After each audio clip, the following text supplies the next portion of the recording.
ಸಂಬಂಧಗಳು ನೋವನ್ನು ಹಂಚಿಕೊಳ್ಳುವ ಥರ ಇರಬೇಕೇ ಹೊರತು ನೋವನ್ನು ಹೆಚ್ಚಿಸುವ ಥರ ಇರಬಾರದು. ಜೈ ಆಂಜನೇಯ. ಹಾಯ್ ಫ್ರೆಂಡ್ಸ್, ಇದು ಶುಕ್ರವಾರದ ಮಿನಿ ಲಾಗ್ ಆಗಿರುತ್ತೆ. ಇವತ್ತಿನ ದಿನ ಏನಪ್ಪ ವಿಶೇಷ ಅಂದರೆ, ನಾನು ಒಂದು ವಿಷಯನ ನಿಮ್ಮ ಹತ್ರ ಶೇರ್ ಮಾಡ್ಕೋಬೇಕು ಅಂತ ಅನ್ನಿಸ್ತು. ನಾನು ಒಂದು ಬಿಸ್ನೆಸ್ನ ಸ್ಟಾರ್ಟ್ ಮಾಡ್ತಾಯಿದ್ದೀನಿ, ಮೇಕ್ ಓವರ್ದು. ಅದಕ್ಕಾಗಿ ನನ್ನ ಹಸ್ಬೆಂಡ್ ಆಗಿರ್ಬೋದು, ನನ್ನ ಅಮ್ಮ, ನಮ್ಮ ಅಕ್ಕಂದಿರು, ನನ್ನ ಮಗಳು ಎಲ್ಲರೂ ಸಹ ತುಂಬಾ ಸಪೋರ್ಟಿವ್ ಆಗಿದ್ದಾರೆ. ನಮ್ಮ ಅತ್ತೆ ಆಗಿರ್ಬೋದು, ನಮ್ಮ ಮಾವ ಆಗಿರ್ಬೋದು, ಎಲ್ಲರೂ ಸಹ ತುಂಬಾ ಹೆಲ್ಪ್ ಮಾಡ್ತಾಯಿದ್ದಾರೆ.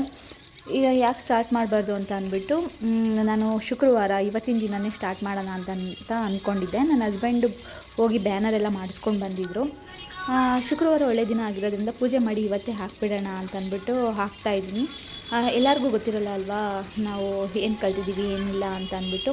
ಬ್ಯಾನರ್ ಮಾಡಿಸಿದ್ರೆ ಕೆಲವರು ನೋಡ್ತಾರೆ, ಫೋನ್ ಮಾಡ್ತಾರೆ ಅಂತ ಅಂದ್ಬಿಟ್ಟು ಬ್ಯಾನರ್ ಮಾಡಿಸಿ ಇವತ್ತು ಪೂಜೆ ಮಾಡಿಬಿಟ್ಟು ನನ್ನ ಮಗಳನ್ನ ಪೂಜೆ ಮಾಡಾದ್ಮೇಲೆ ಈ ಥರ ಹಸ್ತ ಇಟ್ಬಿಟ್ಟು ಪೂಜೆ ಮಾಡಿ ಹಾಕಿದ್ದೀನಿ. ಇದಾಗಿತ್ತು ಶುಕ್ರವಾರದ ವ್ಲಾಗ್.